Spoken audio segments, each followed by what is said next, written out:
7 ವರ್ಷದಿಂದ ನಾವು ಅಪ್ಲಿಕೇಶನ್ ಹಾಕಿ ಮನೆ ಎಲ್ಲ ದಕ್ಕಿಸ್ಕೊಂಡಿದೀವಿ. ನಾವು ಬಡ್ಡಿ ಕಟ್ಟಿ 1,50,000 ಕಟ್ಟಿರೋರು 50,000 ಕಟ್ಟಿದ್ದಾರೆ. ನಮಗೆ ಮನೆ ಕೊಡ್ತಾ ಇಲ್ಲ.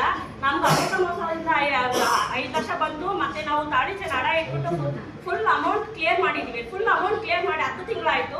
ಇವ್ರು ನಮಗೆ ಕೀ ಕೊಡ್ತಾ ಇಲ್ಲ, ನಮ್ಗೆ ರಿಜಿಸ್ಟರ್ಗೂ ಬಿಡ್ತಾ ಇಲ್ಲ. ಕೇಳಿದ್ರೆ BBMP ಹೋಗ್ಬೇಕು ಅಂದ್ರೆ BBMP ಕೇಳಿದ್ರೆ ನಿಗಮಕ್ಕೆ ಹೋಗ್ಬೇಕು ಅಂತಾರೆ. ವೆರಿಫಿಕೇಶನ್ ಮಾಡಬೇಕು ಅಂದ್ರೆ BBMP ಬಂದು ಮನೆ ಹತ್ರ ವೆರಿಫಿಕೇಶನ್ ಆಗಿ 6 ತಿಂಗಳಾಯ್ತು.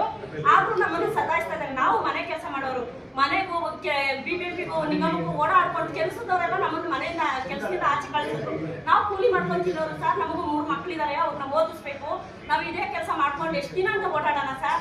ಅದಕ್ಕೋಸ್ಕರ ನಾವೇನು ಕೇಳ್ತಾ ಇದೀವಿ ಅಂದ್ರೆ ನಮ್ಗೆ ಈಗ ತಕ್ಷಣ ನಮ್ಮ ಮನೆ ನಾವು ಫುಲ್ ಕ್ಲಿಯರ್ ಮಾಡಿದೀವಿ. ನಮಗೆ ಬೀಗ ಕೊಟ್ಬಿಡ್ಲಿ, ಈಗಲೇ ನಾವು ಮನೆ ಸೇರ್ಕೋತೀವಿ. ನಮ್ಗೆ ಬಾಡಿಗೆ ಕಟ್ಟಕ್ಕೆ ಆಗ್ತಾ ಇಲ್ಲ ಸರ್. ಇಷ್ಟೇ ಕೇಳ್ತೀವಿ.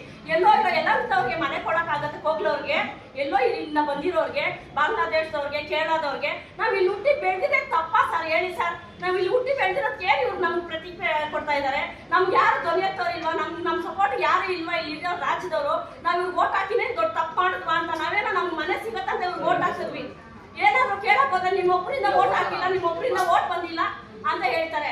ಒಂದು ಓಟಿಂದ ಇವ್ರು ವಿನ್ ಆಗ್ತಾರಲ್ವಾ ಸರ್? ಒಂದು ಓಟು ಇಂಪಾರ್ಟೆಂಟ್ ಅಲ್ವಾ ಸರ್? ಅವ್ರ ಮನೆ ಬಾಗಿಲುಗಳಿಗೆ ಹೋದ್ರೆ ನಮ್ಗೆ ರೆಸ್ಪಾನ್ಸ್ ಕೊಡಲ್ಲ ಸರ್. ಪಾರ್ವತಮ್ಮ ಸರ್.